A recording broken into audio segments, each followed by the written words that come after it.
pandemia si sta evolvendo e la pandemic fatigue si espande più non posso. La comunità globale non è abituata a vedere la scienza avanzare rapidamente, poco tollera politiche variabili ed è quindi alla disperata ricerca di risposte immediate e senza equivoci. Naturalmente, l'intolleranza all'incertezza e alla complessità ha spinto alcune persone a riempire questo vuoto con narrazioni ingannevoli. La disinformazione ha preso sopravvento con una diffusa interpretazione errata della ricerca scientifica, dove i media forniscono comunicati stampa senza dati verificabili, marciando sul sensazionalismo, e dall'altro canto sui social si sono introdotte infinite teorie della cospirazione.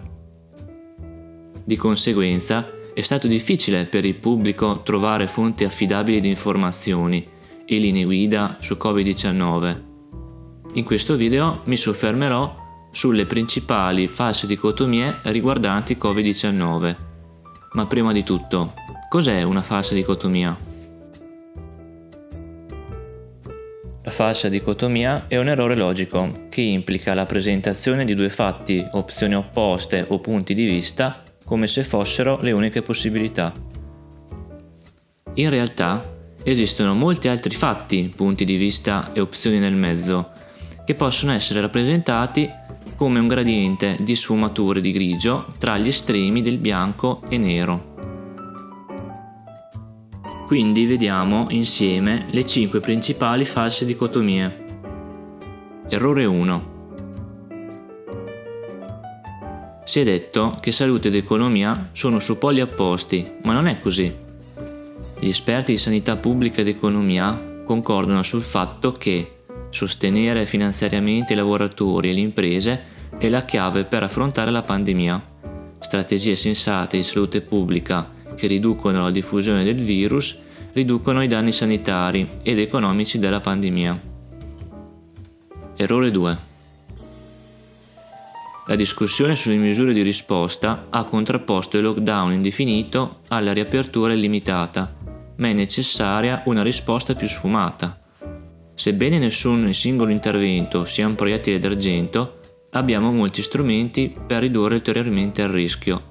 I piani di risposta devono essere adattati ai livelli locali di Covid-19, ai livelli di vaccinazione, con un piano chiaro per la valutazione e l'attuazione delle misure. L'istruzione e la riduzione del danno sono approcci efficaci e sostenibili a lungo termine. Errore 3.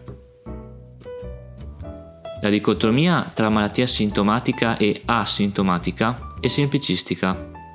Esistono diversi stadi di infezione e un ampio spettro di manifestazioni della malattia nel corpo.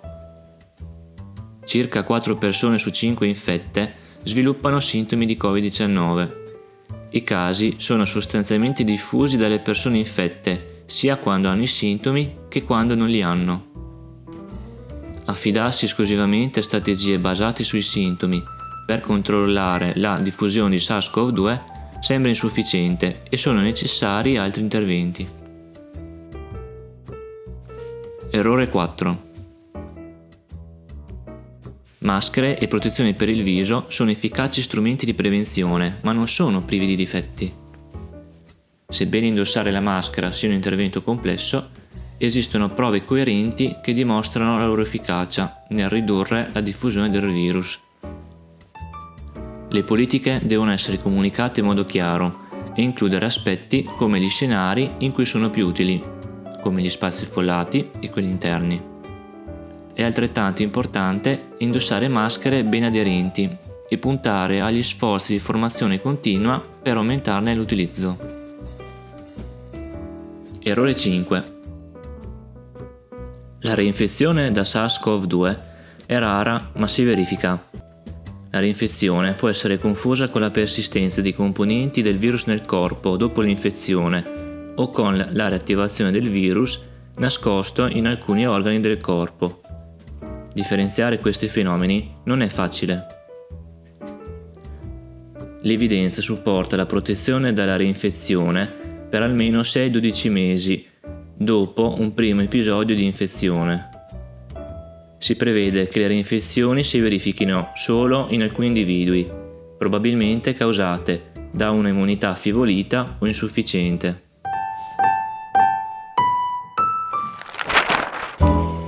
Bene investigatori, il video sta per finire. Le fonti utilizzate per questo filmato sono in descrizione, ma come sempre, trust the best evidence. A presto!